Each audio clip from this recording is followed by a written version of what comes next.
Well, Ty, I officially lost my COVID virginity. Oh, I didn't realize that you actually. Oh, come on. on. Yeah. So I'm the last person you've ever met. David, you've had it. Have you had it yet? Yeah.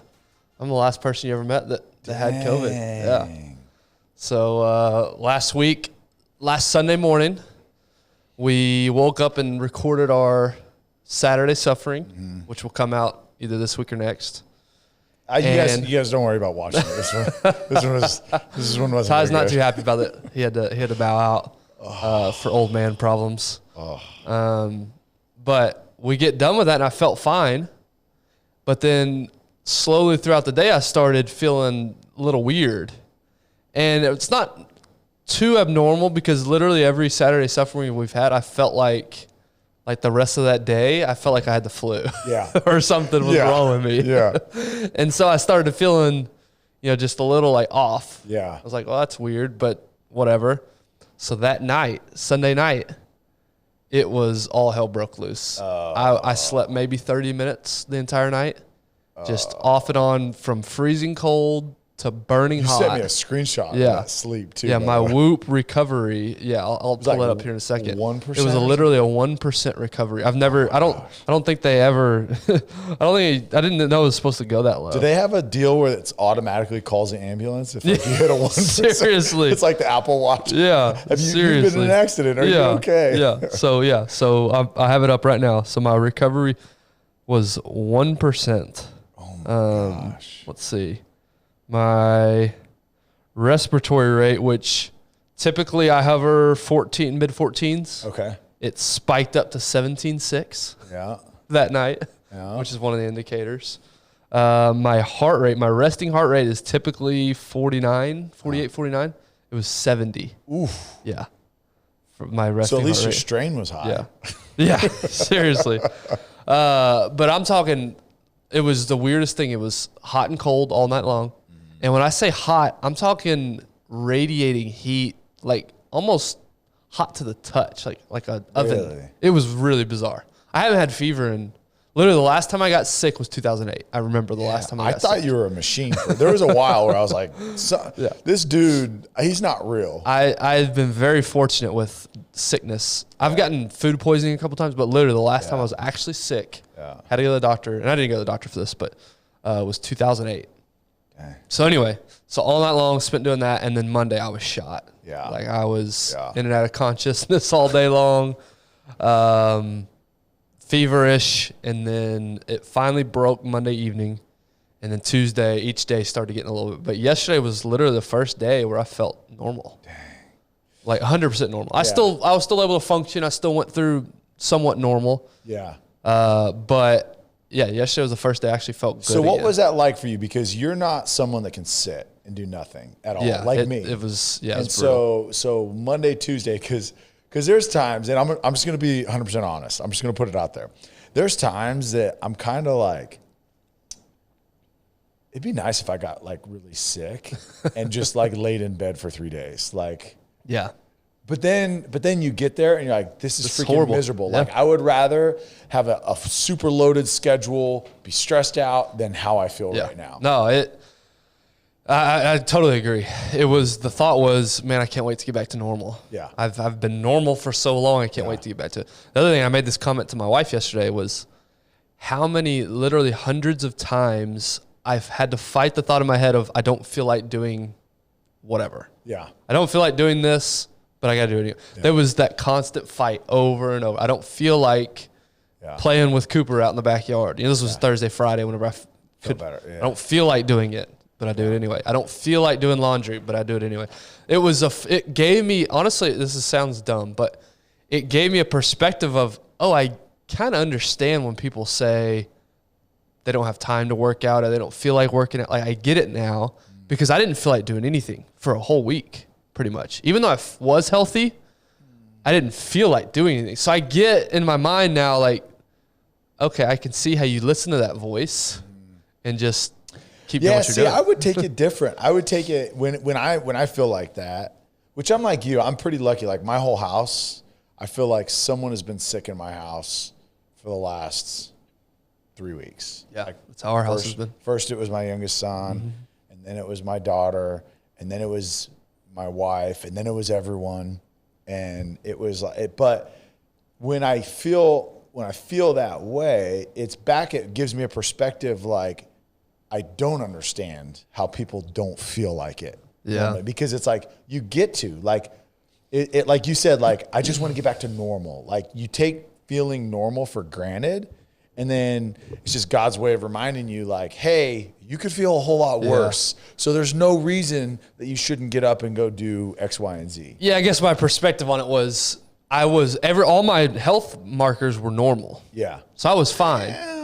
I'm talking Thursday, Friday, Saturday. Yeah. All my numbers, my Whoop numbers were great. Like, I was recovered. Okay. Oh, they were decent. Yeah. Not great, but decent. But then, so my numbers said I was okay, but I just had no motivation, no inspiration, no desire to do it. Yeah. And so that gave me the perspective of, okay, I get it, of if you're not feeling great or something feels a little off, why would I want to go to the gym? Yeah. Why would I want to go, eat right? Why would I want to play with my kids? So I get it. Yeah. And it doesn't give me an excuse. I mean, it does, but it doesn't.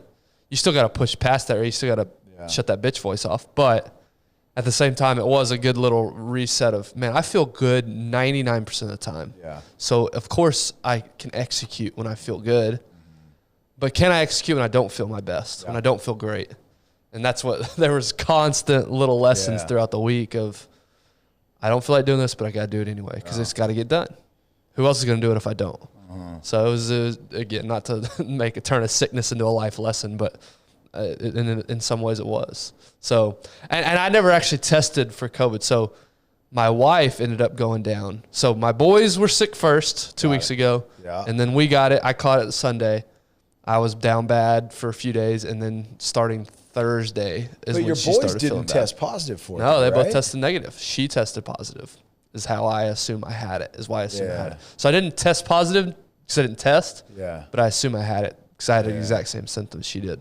So that's interesting. Yeah, I lost my card. For reference, Ben, he will not vaccinate, he will not wear a mask, and he will not test for COVID. Like, you can't take my freedom. He refuses.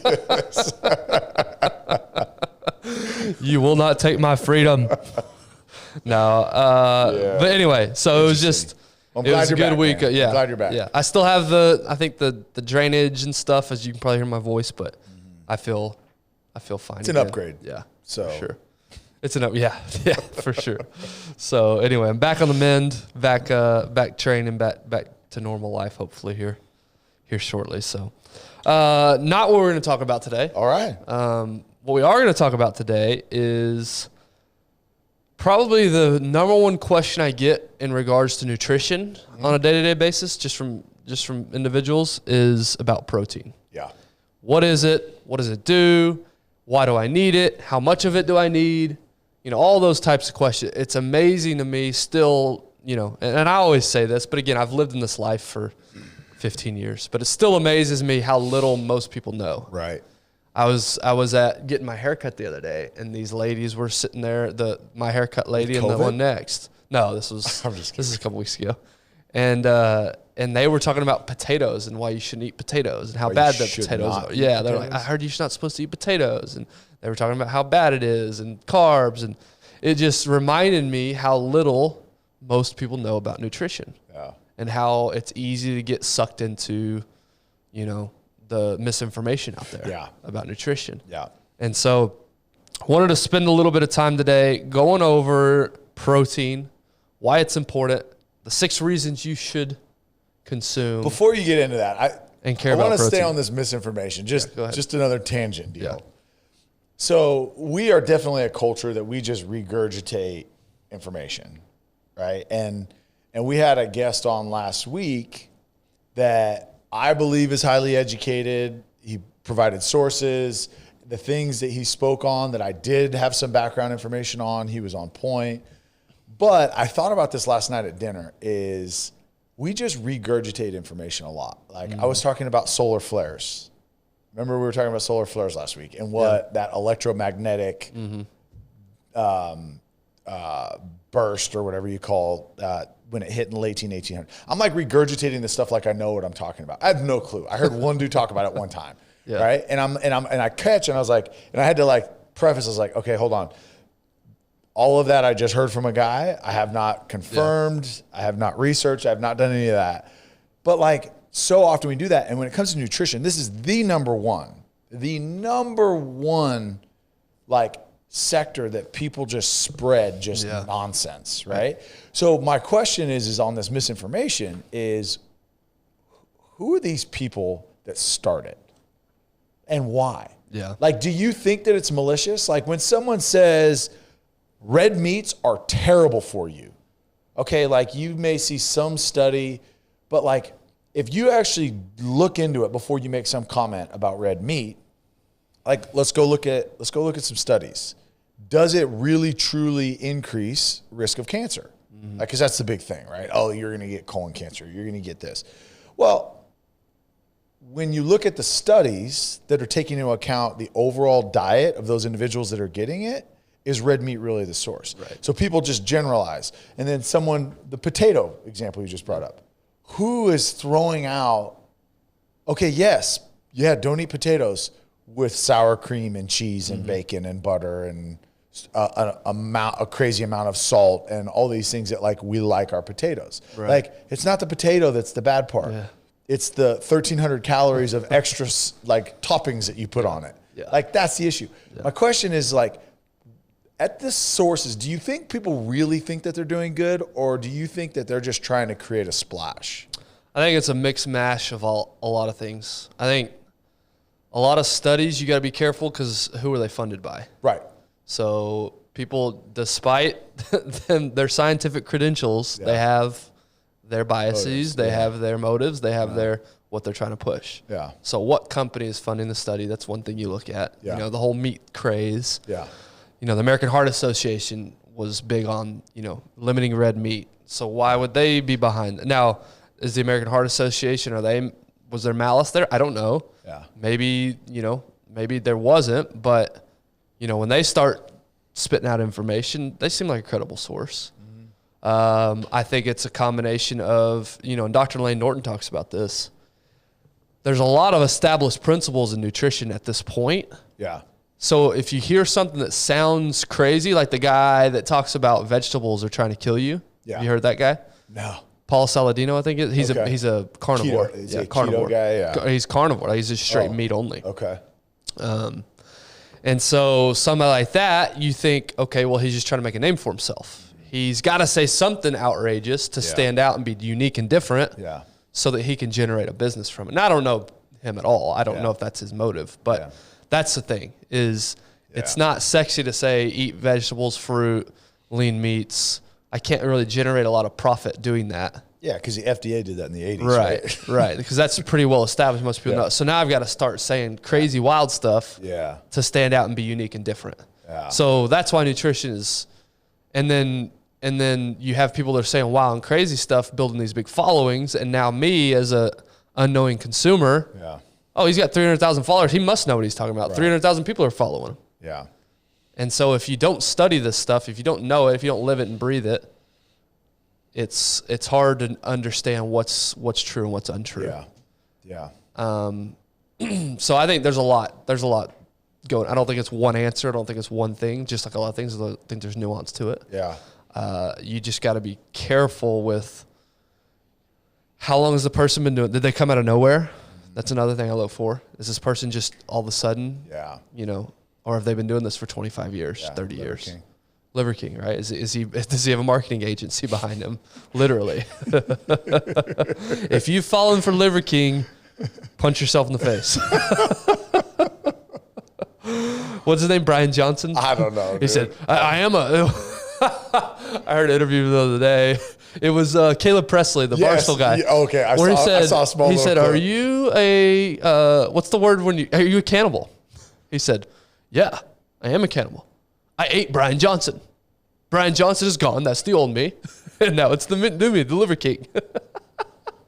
So he said he ate. Oh my God. His former identity, which was Brian Johnson, and now he's Okay, it has to 100% has to be a show. Like, it has to be for show. Yeah. Like, that's not real. Like, there's no way that he's real. No, he's not. There's a whole agency behind him. Yeah. There's a whole marketing agency behind him. So, he's definitely fake, and he's juiced out the max. So, again, if you follow Liver King and you think he's legitimate, punch yourself in the forehead. Find yourself a padded room and stay there, because I don't know how you function in society. Anyway, speaking of protein, 6 reasons you should care about protein. All right. You ready? Yeah. This is going to get a little lengthy, so stick with me here. All right. But we're going to wrap it up at the end with some practical advice. But stick with me here. Number 1, growth, repair, strength, and maintenance. I think that's pretty obvious. Protein helps your body maintain, repair, and grow tissues, and your needs are dependent upon your health and activity level. Training breaks down tissues, as stated above. Adequate protein intake helps repair these tissues and builds them back larger and stronger. Have you heard the phrase, abs aren't built in the gym, they're built in the kitchen? Yeah. So in the gym, it seems counterintuitive, but you're actually not building muscle in the gym. You're breaking down muscle. Yeah. You're tearing muscle. You're actually building back muscle when you sleep, when you eat, the rest of the day when you're recovering. Yeah. So protein helps with that process. Getting adequate protein helps with that process of repair and regrowth of those tissues that you broke down.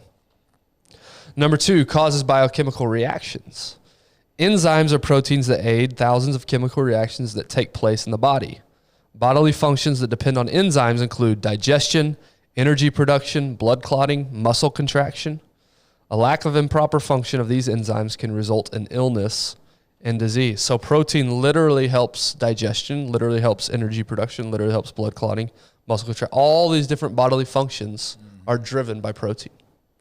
So imagine a lack of protein. Now, your body does create its essential and non-essential proteins. So your body does create some, but you've also got to take in some and consume in your diet. Yeah. And I would say most people do not consume near enough. Agreed.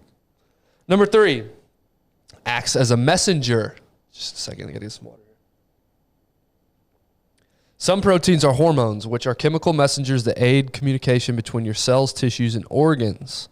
There are 3 main categories of hormones: protein and peptides, which are made from chains of amino acids ranging from a few to several hundred. You've got steroids, made from fat cholesterol, sex hormones, testosterone, and estrogen are steroid-based. I don't know if you knew that.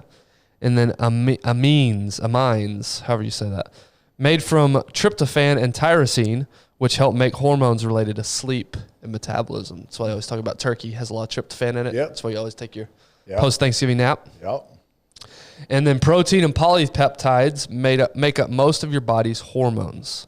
You've got insulin, signals the uptake of glucose or sugar into the cell. You've got glucagon, signals the breakdown of stored glucose in the liver. You got HGH, love me some HGH, stimulates growth of various tissues, including bones. You got ADH, which is an antidiuretic hormone, signals the kidneys to reabsorb water. And then ACTH, stimulates the release of cortisol, a key factor in metabolism and stress. So all those hormones, everything we just listed there. So, and that's interesting, right? Because I don't think anybody thinks of 3 of the 4 things that you just mentioned as proteins, right? You think of, okay, hey, protein, it goes to muscle growth.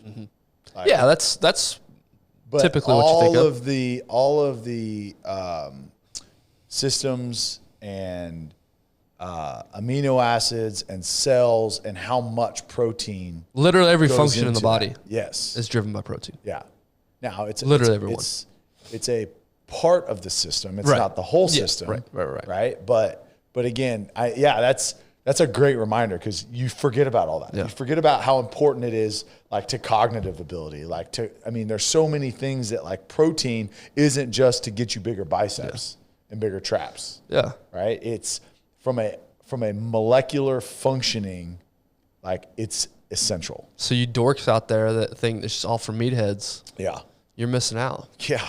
Man. Your body's not functioning optimally. No. Because you don't get your protein in. Come on. But it really is funny how it's been taken over by Oh, yeah. The juice heads. Oh, yeah. And people just think you're a block of meat if you care about protein. Yeah.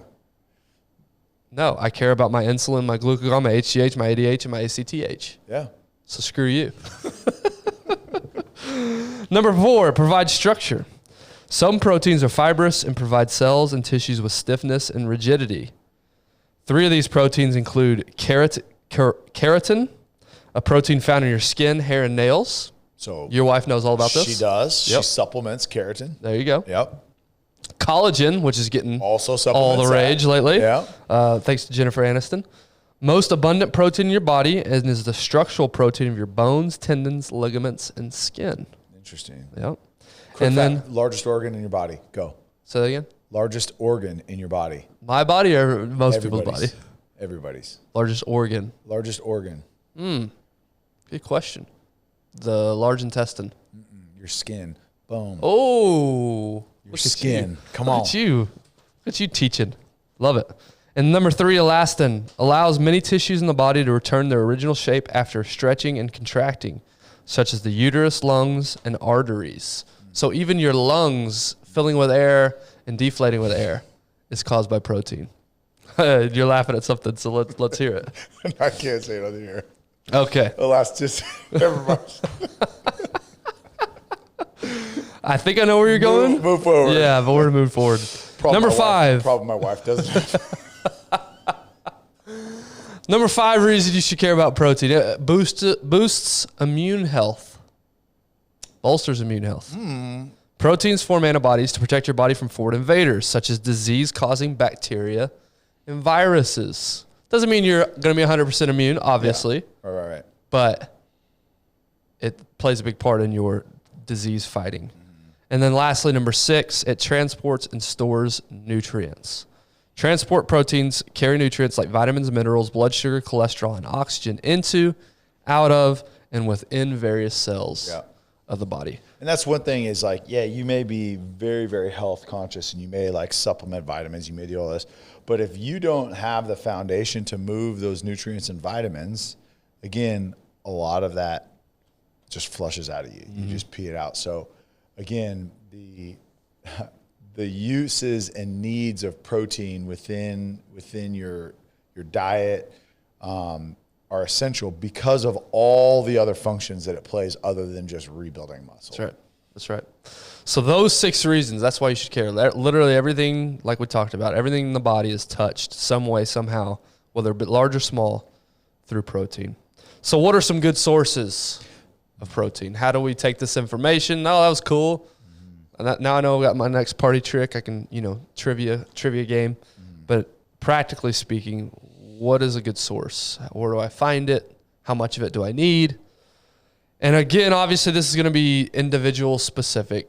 Consult with your doctor. If you've got massive heart issues, maybe you do want to limit your red meat because of all the extra fat content that comes with it.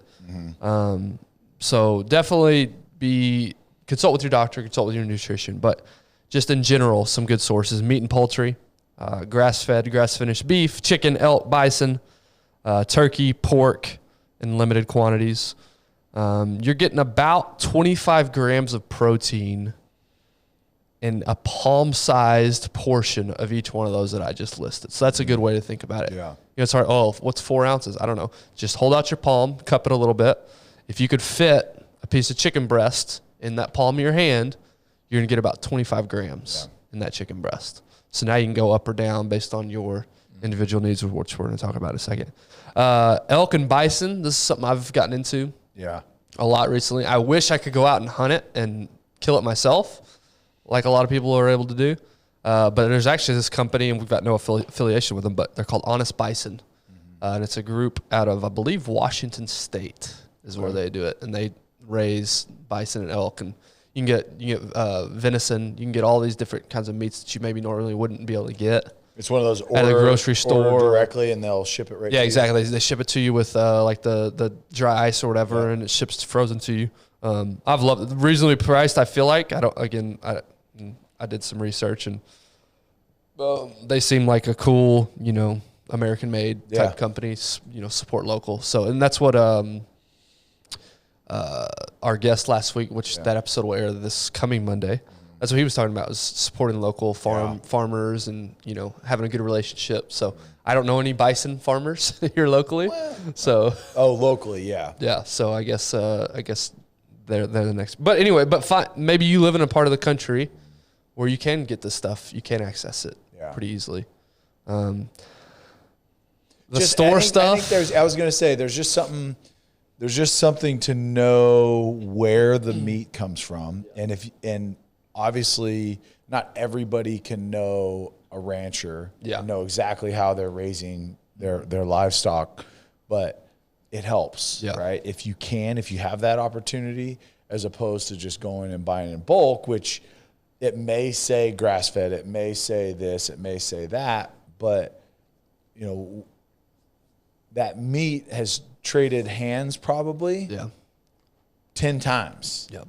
So, you know, to say, oh, hey, this is 100% organic and it's 100% grass-fed and it's like, it's so hard to prove that once it gets through the supply chain of everything and then, again, how it's processed. I mean, there's so many factors that play into it. Yeah, unfortunately, you pick it up, you know, at your local Walmart or wherever you shop, it likely, that to get on that shelf, it likely didn't come straight from death or wherever it came from. It's probably going through a lot of different channels to get to you. That's why a company like Honest Bison or whoever else you want to use, I know it's coming straight from the source. They literally slaughter it there and they ship it right to me. Yep.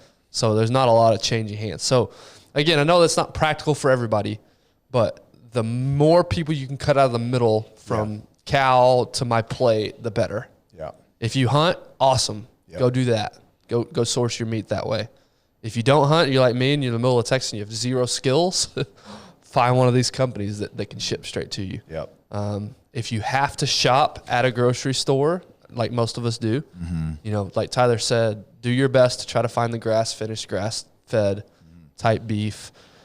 Organic, you know, that can be hit or miss. You know, there's a fine line between organic and not. Yeah. So don't get fooled. You know that they like to slap that sticker on everything when it's maybe not truly organic. Yeah. The cool thing is meat choices have changed considerably over the last 5 to 10 years. Yep. And like the direct to consumer market has grown. So you've got a lot more, like I'll call them boutique ranches, smaller ranches, you know, less than 1,000 head of cattle or whatever, you know, elk, bison, whatever. But these boutique ranches, because what it allows them to do, it allows them to sell their product at a higher price per pound, but it allows you, you may be paying a little bit more, but it's not astronomically higher, because what happens is they sell it at such a low price to these, we'll call them, you know, big box, you know, retails. But these big production facilities. And so then, like I said, it's for them to keep the prices so low, they have to buy it from the rancher super low, because every single step takes a cut of that price. And so by the time, you know, you get it at Costco or Walmart or whatever, and not to say anything's bad from them, because I buy meat from Costco quite a bit actually, but like, think about it. They've gotten it so low. Imagine what the actual farmer is getting it on a per pound basis. So then this direct to consumer, there's a ton that have popped up. Just do some research, and you know, you're helping that farmer continue to actually be able to operate as a farm, and then you're actually getting cleaner product. Yep. And you know, I mentioned, you know, Honest Bison for more exotic meats like elk and things like that. My wife and I actually, from Salina of all places, there's a local farmer up there that sells like your more standard meats like beef, chicken, maybe so. Yeah, it's like a Wagyu. I don't know. So they sell to a lot. I didn't feel like this was that bougie.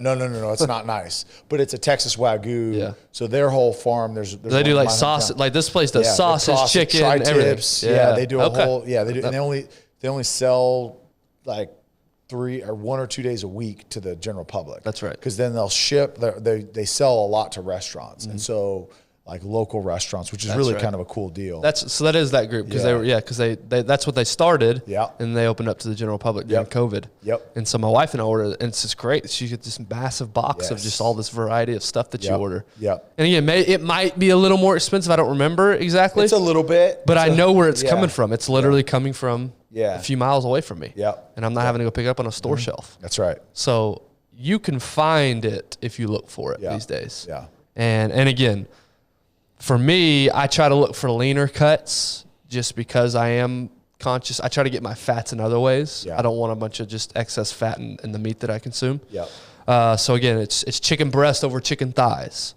which I'll still eat chicken thighs, but just know that the fat content is, and it tastes a lot better because fat is flavor. You grill those up. Come on. Yeah. Fat is flavor for sure. Come on. But I do, if I'm wanting to eat a little leaner, I'll go chicken breast as opposed to a chicken thigh. Yeah.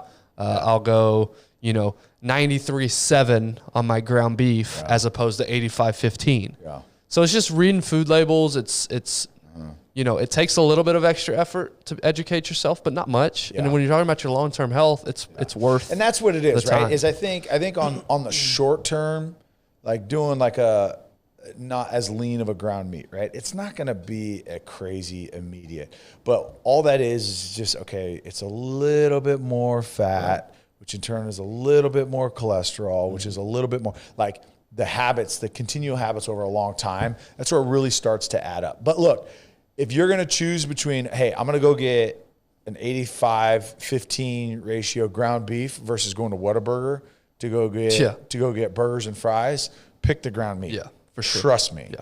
So it's all relative. Like if you have the choice between the two and it's like those are my two options, like lean towards the healthier option. But like I think we get wrapped up so much into, I've got to make the perfect choice all the time. And then when we don't make that perfect choice, we go off the rails and we go get a pizza. Yeah. Yeah.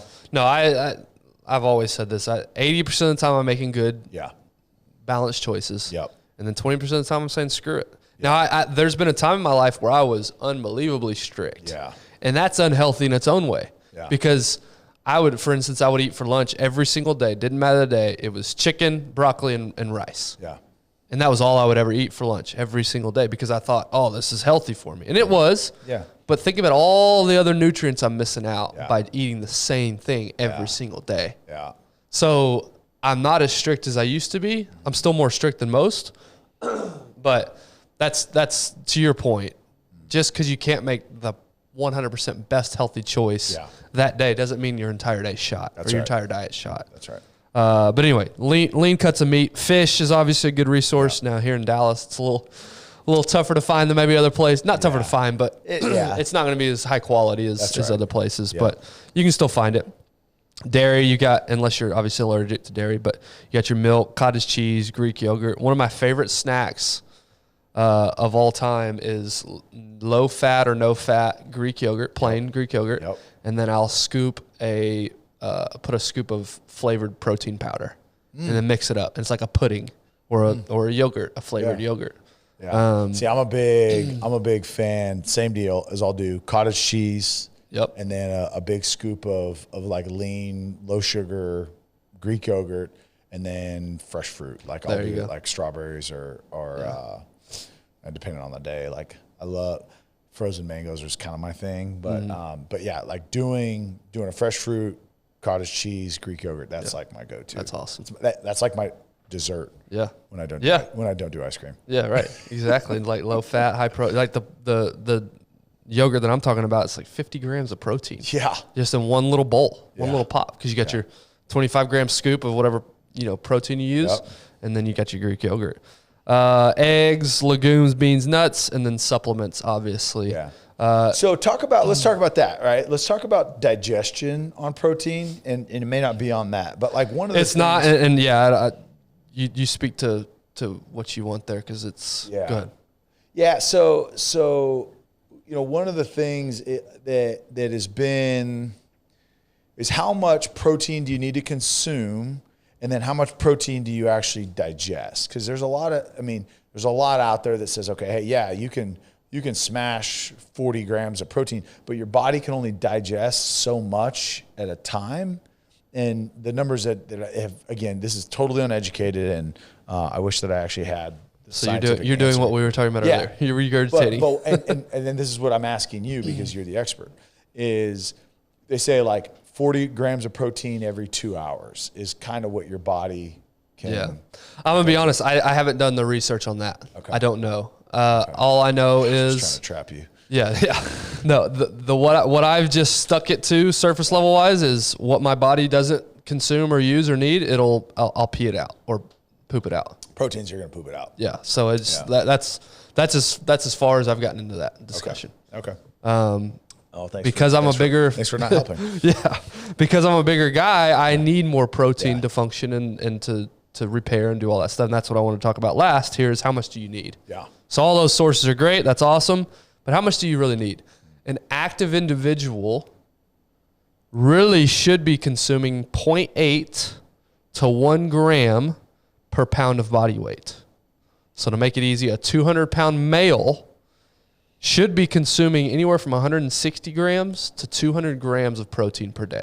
A 200-pound male. Yeah. I did that on paper earlier. So if you want to divide this into how many meals you eat per day, say you're doing 4 meals a day, that's 50 to 65 grams of protein per meal.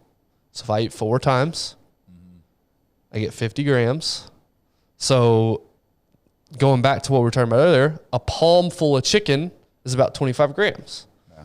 And then maybe I have some, milk or something on the side that's add a little more protein. I have some, whatever, all my whole meal combined together, I'm going to personally aim for about that 50 grams per meal just because of what my body needs. So whatever your body weight, if you're 150 pounds, 150 grams. That's just the easy way, plus or minus obviously a few.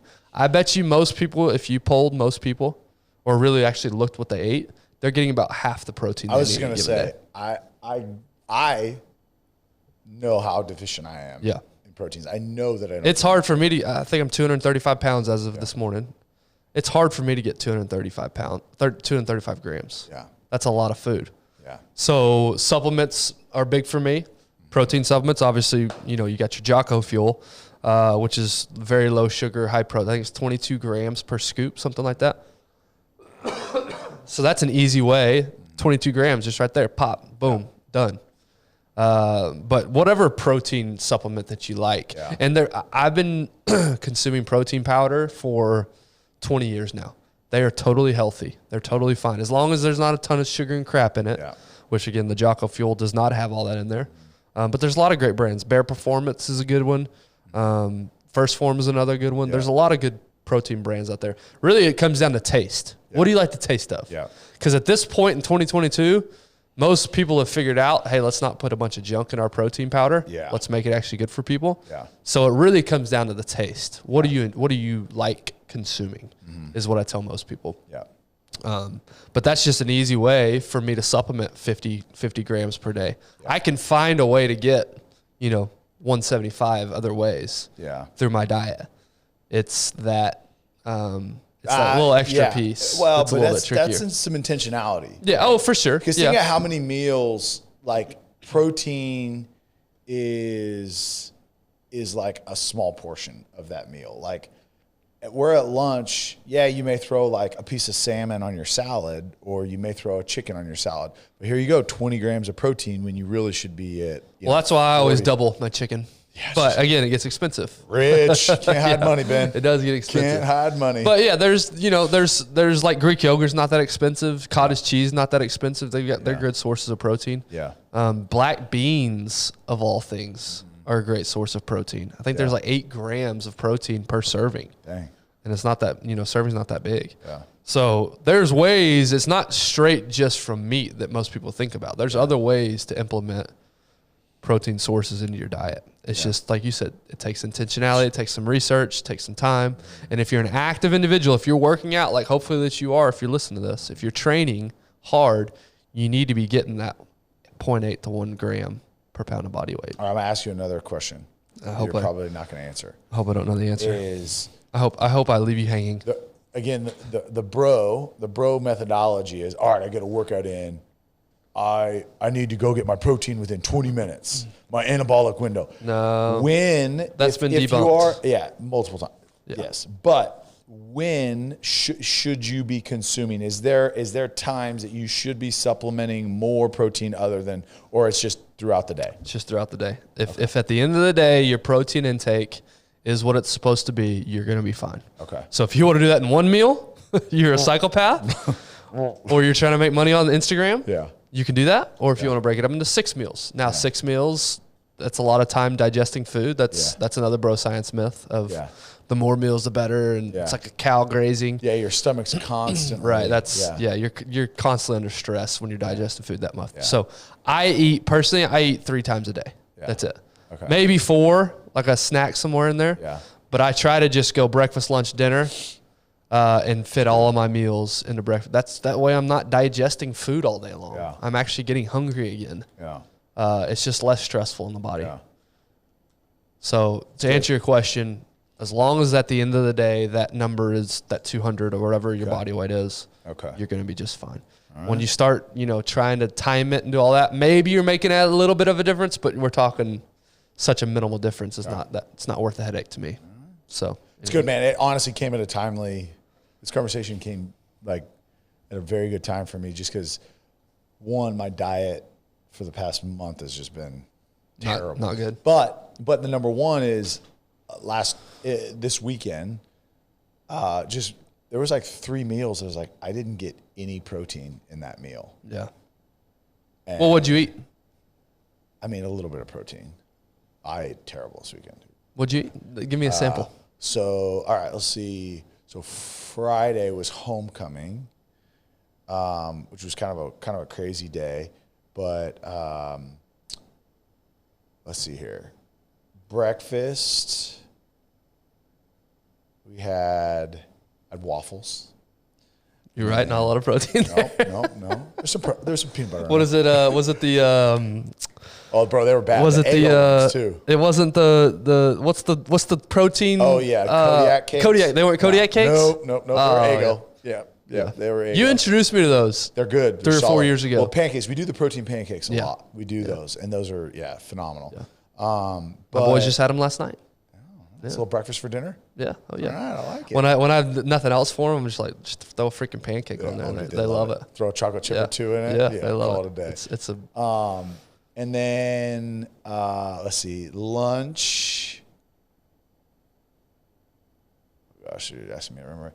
Point being, and then I think we had pizza for dinner. But just take that breakfast for instance. Yeah. It filled you up. Yeah. You were satisfied. Yeah.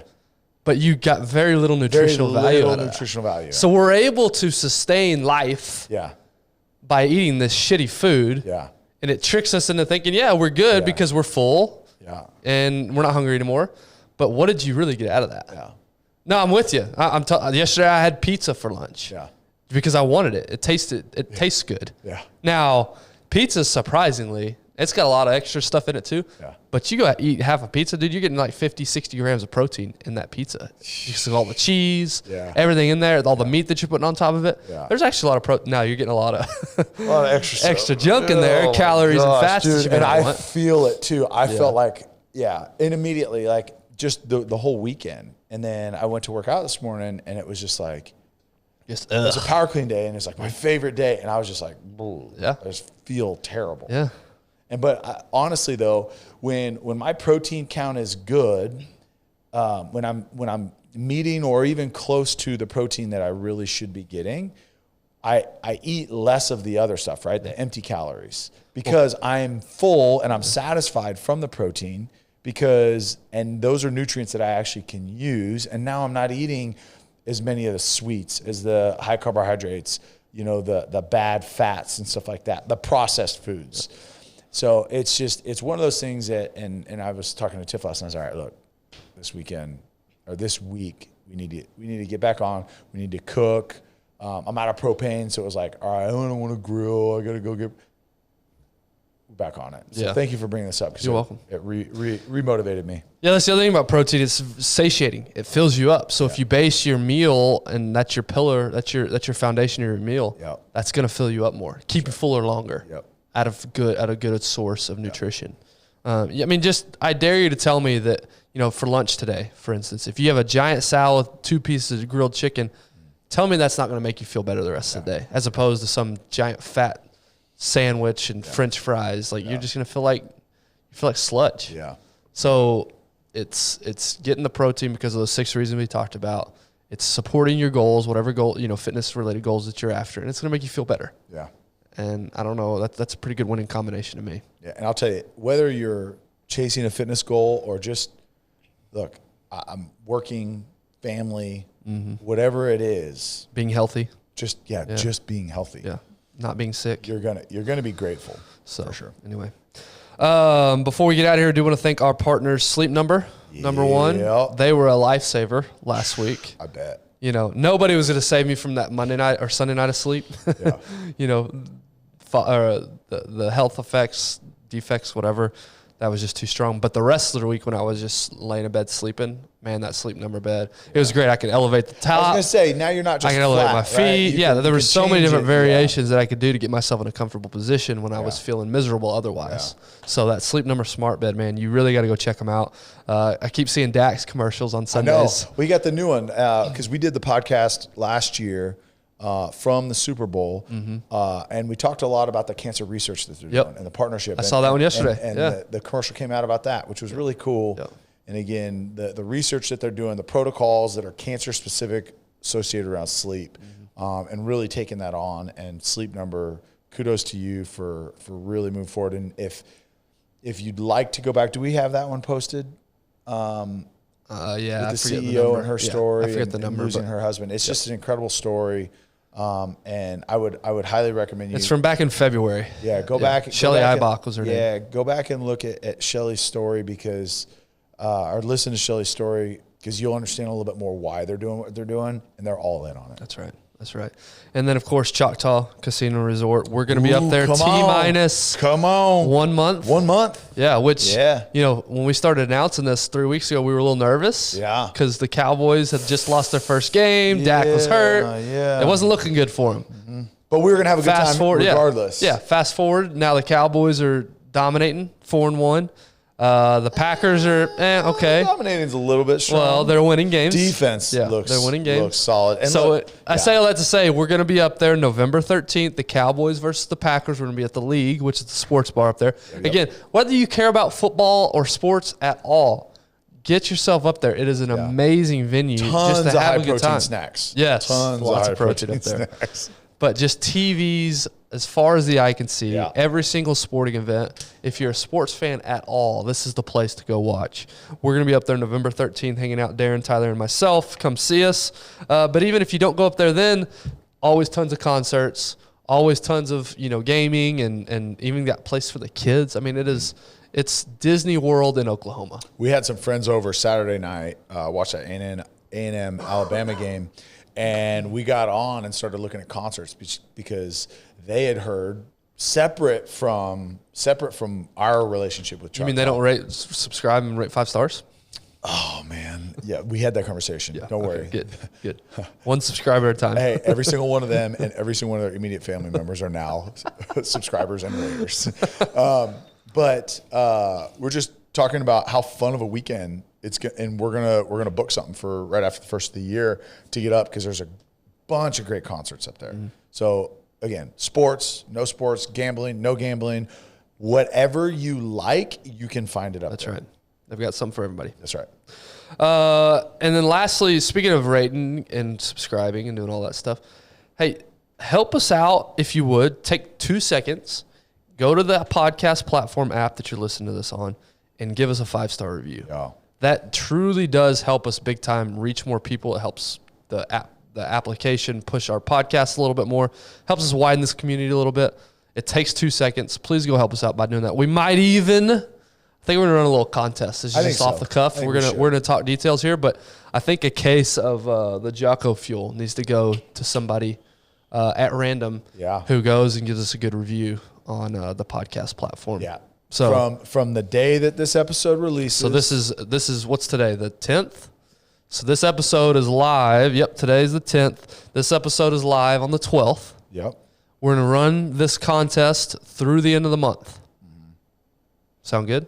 Yeah. So through October, you got the rest of October from when you listen to this to go leave a rating and review, and then go take a. How do we want to? What's the best way to throw a little hashtag Jocko Fuel on it? There you go. Well, no, don't do that. Don't do that. Just take a screenshot and DM us on our Instagram. That's how, because that's how are we going to know who wins, because it doesn't really give you your actual name on the podcast platform. All right, that's fair. We'll talk details. That's fair. We'll nail this down. But yeah, take a screenshot, send it to us on Instagram to prove that you did it, and then we'll hit you up. We'll pick somebody at random that does that for us, and send them a variety pack. Yeah, variety of pack the best tasting, of the new and improved Jocko Go. That's right. That's right. They're legit. Yeah. You're looking for clean fuel and energy. Yeah. Jocko Fuel for sure. Right. So please help us out by doing that. We appreciate you guys. Hope you have a great rest of your Wednesday, and we will see you tomorrow.